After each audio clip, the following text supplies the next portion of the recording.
Welcome back. मैं लवकेश साय एक बार आपका फिर स्वागत करता हूं आपके अपने यूट्यूब चैनल पर। ये ईवीएस पेडागोजी क्लास है। आपका फर्स्ट क्वेश्चन है, तो चलिए स्टार्ट करते हैं अपने पहले क्वेश्चन से।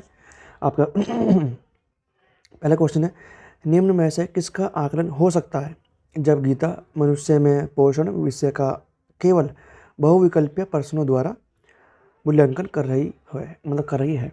तो पहला ऑप्शन है भोजन संबंधी आदतों से जुड़ी गलत अवधारणा, बिल्कुल ठीक। मनुष्य में पोषण से संबंधित की बात की जा रही है, तो वो जो भोजन से संबंधित जो जुड़ी आदतें हैं, बहुविकल्पीय प्रश्नों का द्वारा कर रही है ना मूल्यांकन, तो मनुष्य में जो जुड़ी गलत आदतें हैं उनका वो आकलन कर रही है।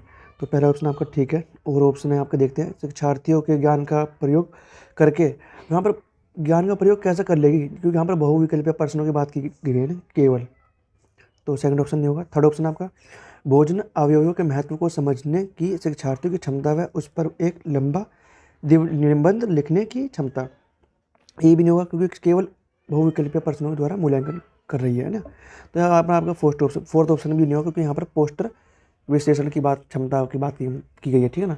तो यहाँ पर आपका फोर्थ ऑप्शन भी नहीं होगा। नेक्स्ट क्वेश्चन आपका, पर्यावरण अध्ययन के संदर्भ में निम्नलिखित में से कौन सा कथन सत्य नहीं है। अब जो सत्य नहीं है आपको वो बताना है।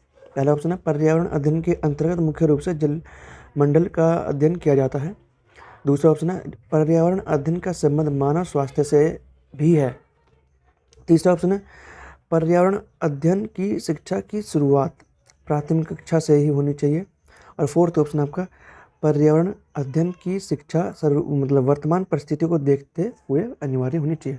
तो यहाँ पर सेम क्वेश्चन, ऐसा ही एक क्वेश्चन है जिसमें सिर्फ सत्य नहीं की जगह वहाँ पर आपको ऑप्शन भी दे रखे हैं। तो वहाँ पर जो ऑप्शन नंबर यहाँ, और हाँ, उस ऑप्शन में जो है, उस क्वेश्चन में जल मंडल की जगह जैव मंडल है, तो वहाँ पर ए बी सी तीनों ही ऑप्शन आपके ठीक है। इससे प्रीवियस वीडियो में मैंने वाला क्वेश्चन कराया है, उसको देखकर मैं भी कंफ्यूज हो गया था, ठीक है।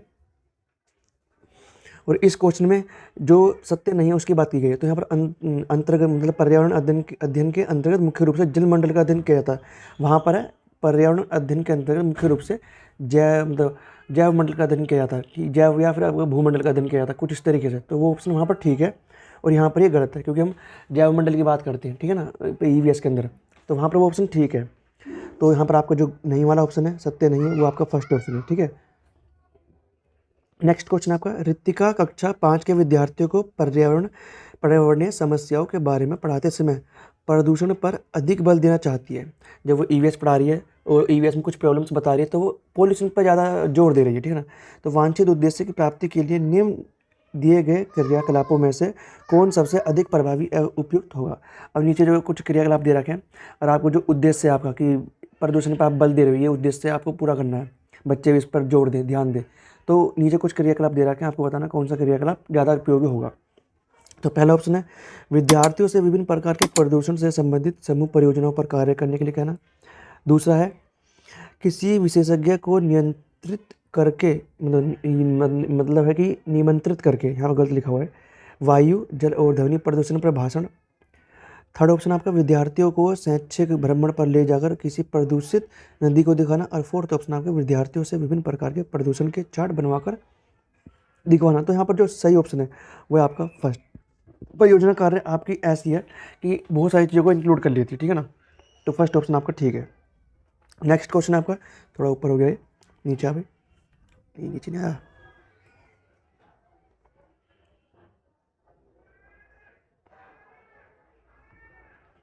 पर्यावरण बालक के भाषाई विकास में किस प्रकार सहायक होता है। अब आपको बताना है जो ईवीएस है या फिर जो आपका इन्वायरमेंट है, वो ईवीएस भाषा में, लैंग्वेज में कैसे सहायता करता है।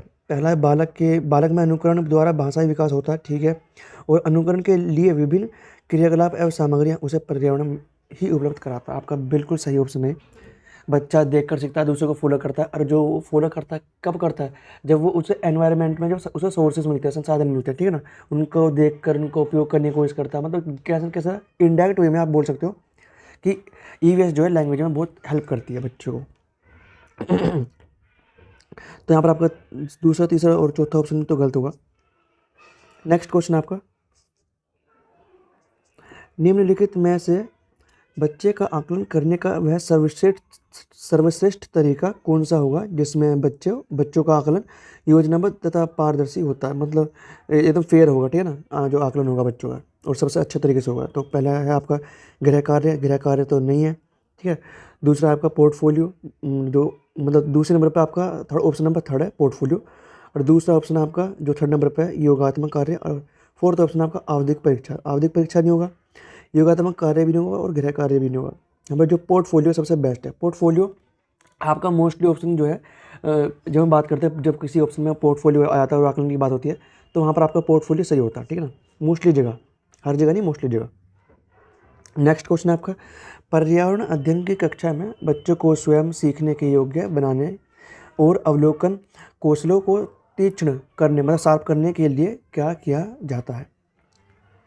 तो पहला ऑप्शन आपका कक्षा में सरल प्रयोग और निर्देशन किए जा सकते हैं, मान सकते हैं। दूसरा ऑप्शन आपका उच्च कक्षाओं में क्या किया जाता है, उसका अनुरक्षण किया जाता है। और थर्ड ऑप्शन आपका कक्षा में अनुशासन को सुनिश्चित करके किया जा सकता है। फोर्थ ऑप्शन आपका बच्चों द्वारा पूछे गए प्रश्नों पर आधारित विचारों के आधार पर किया जा सकता है। तो यहाँ पर जो आपका ऑप्शन नंबर फर्स्ट, कक्षा में सरल प्रयोग और निर्देशन किए जा सके, मतलब आपको सरल प्रयोग देने बच्चों को, क्योंकि बच्चा जब सरल चीज़ों करेगा तो सरल सरल करते करते वो हार्ड की तरफ जाएगा, उसका शार्प होएगा, ठीक है ना, अवलोकन कौशल जो है, और खुद सीखेगा।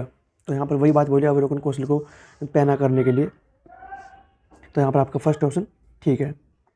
नेक्स्ट क्वेश्चन आपका, प्राथमिक स्तर पर आकलन में शामिल होना चाहिए। अब आकलन में क्या शामिल होना चाहिए? पहला है अर्धवार्षिक और वर्ष के अंत में वार्षिक परीक्षाएं।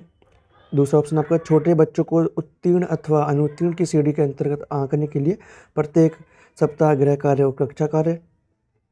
थर्ड ऑप्शन आपका शिक्षक द्वारा सतत और असंरचनात्मक तरीके से किए गए अवलोकन को बच्चों और अभिभावकों के साथ बांटना। और फोर्थ ऑप्शन आपका प्रत्येक सप्ताह औपचारिक परीक्षाएं और खेल तथा उन्हें प्रगति पत्र में दर्ज करना। तो यहाँ पर जो आपका थर्ड ऑप्शन है यहाँ पर सही, ठीक है, कि आप सतत करोगे, सतत जो है बच्चों का आकलन, और असंरचनात्मक होगा, ठीक है ना, कोई सिस्टम के तरीके से नहीं होगा, और जो भी आप अवलोकन करोगे उसे आप दर्ज करोगे और पेरेंट्स के साथ बांटोगे और बच्चों के साथ बांटोगे, ठीक है ना। तो इसमें बच्चे को पता नहीं चलेगा। जब बच्चे को भी पता होगा कि हमारा आकलन किया जा रहा है, तो बच्चा जो है फेक बिहेवियर शो करने लगता है। तो वो जब असंरचित होगा तो उसे पता नहीं होगा और वो फेक जो बिहेवियर वो शो नहीं करेगा। तो यहाँ पर आपका थर्ड ऑप्शन ज़्यादा अच्छा है। नेक्स्ट क्वेश्चन आपका, प्राथमिक स्तर पर ईवीएस की पढ़ाई का एक प्रमुख उद्देश्य है। अब ईवीएस की पढ़ाई का प्रमुख उद्देश्य क्या है? जो प्राइमरी लेवल पर है, विषय की मूल संकल्पनाओं की गहन समझ विकसित करना। दूसरा ऑप्शन आपका अगले स्तर पर अध्ययन के लिए विद्यार्थियों को तैयार करना। अगले स्तर के लिए अध्ययन के लिए तैयार करना, ये तो गलत है आपका। थर्ड ऑप्शन आपका कक्षा की पढ़ाई को शिक्षार्थी के विद्यालय से बाहर जीवन के, मतलब बाहर के जीवन से संबंधित करने में सहायता करना, कि बच्चा जो क्लास में सीख रहा है, चाहे वो कुछ भी सीख रहा हो, वो बाहर जब जीवन में, जब वो बाहर निकलेगा स्कूल से, तो वो उसे डेली लाइफ में देखे समझे कि जो मैं किताब स्कूल में पढ़ रहा हूँ उनका कुछ यूज़ है, मैं देख रहा हूँ उन चीज़ों को अपनी लाइफ में, डेली लाइफ में।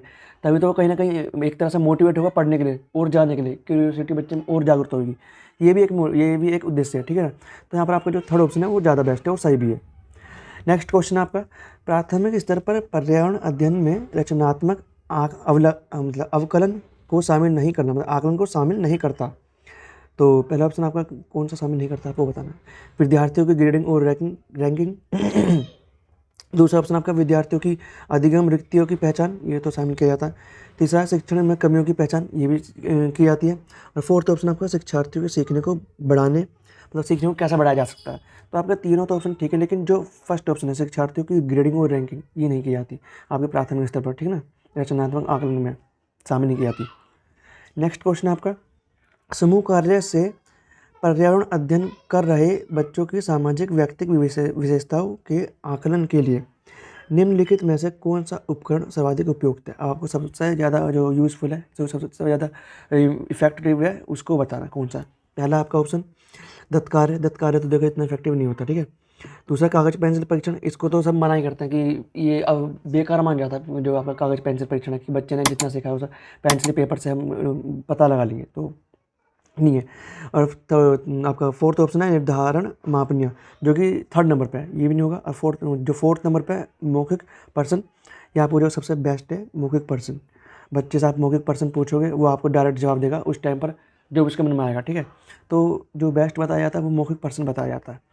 तो आज इस वीडियो में हमने आपके ईवीएस पेडागोजी के कम से कम 10 से 12 क्वेश्चन करें। यदि आप किसी भी टीचिंग एग्जाम की तैयारी कर रहे हैं तो हमारे चैनल को सब्सक्राइब करें, ताकि आप उस पर्टिकुलर एग्जाम में, खासकर ईवीएस में ज़्यादा से ज़्यादा स्कोर कर सकें। तो चलिए मिलते हैं नेक्स्ट वीडियो में।